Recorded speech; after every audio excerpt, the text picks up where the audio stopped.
২৪ ঘন্টা পেরিয়ে গেলেও রাজশাহীর তানোরে গভীর গর্তে পড়ে যাওয়া শিশু সাদিককে এখনও উদ্ধার করা সম্ভব হয়নি।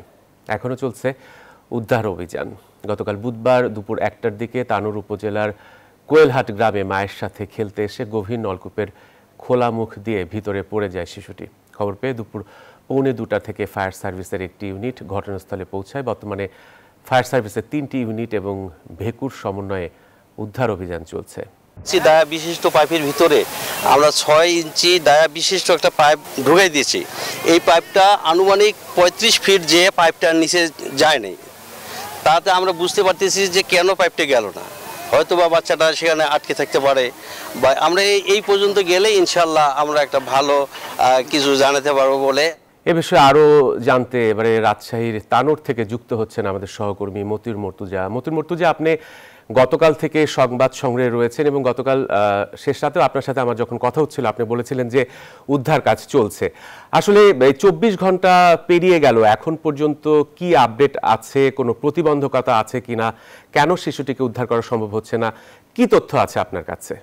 এর আগে ফায়ার সার্ভিস কর্মীরা আমাদেরকে বলেছিলেন যে প্রায় ৩৫ থেকে ৪০ ফুট গভীরে শিশু সাজিদ আটকা পড়েছে, কিন্তু আজকে ৩৫ ফিট খননের পরে কিন্তু ফায়ার সার্ভিসের কর্মীরা বলছে যে শিশু সাজিদ আরও ৩৫ থেকে ৪০ ফিট নিচে আটকা পড়েছে। ফলে পুনরায় খনন চলছে, দ্বিতীয় দফার মতো খনন চলছে এবং খনন করার পরে কিন্তু শিশু সাজিদকে পাওয়া যাবে বলে কিন্তু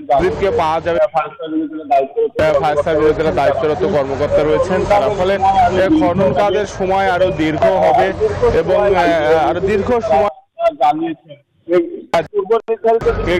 পূর্ব নির্ধারিত যে সময় ছিল সে অনুযায়ী কিন্তু আজকে প্রায় ৩৫ ফিট খনন কাজ শেষ হয়েছিল দুপুরের মধ্যেই, কিন্তু ক্যামেরা পাঠিয়ে তারা দেখতে পায় যে শিশু সাজিদের অবস্থান আরো অনেক নিচে। ফলে খনন কাজ চলছে, কখন নাগাদ এই উদ্ধার কাজ শেষ হবে সেটি নিশ্চিতভাবে কিন্তু তারা আমাদেরকে জানাবে।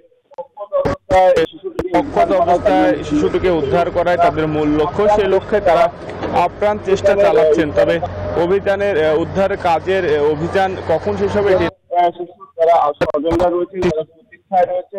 তারা প্রতীক্ষায় রয়েছেন। দ্রুত সময়ের মধ্যে তাকে উদ্ধার করা হয় সে দাবি কিন্তু তারা জানিয়েছেন এবং এলাকাবাসী এখানে অবস্থান করছেন, তারাও সার্বিক সহযোগিতা করছেন। ফায়ার সার্ভিসের কর্মীদের রয়েছেন, আইন শৃঙ্খলা রক্ষাকারী বাহিনীর সদস্যরাও। এ ছিল রাজশাহী তানোর থেকে সর্বশেষ জহুর। মর্তুজা, আপনাকে ধন্যবাদ।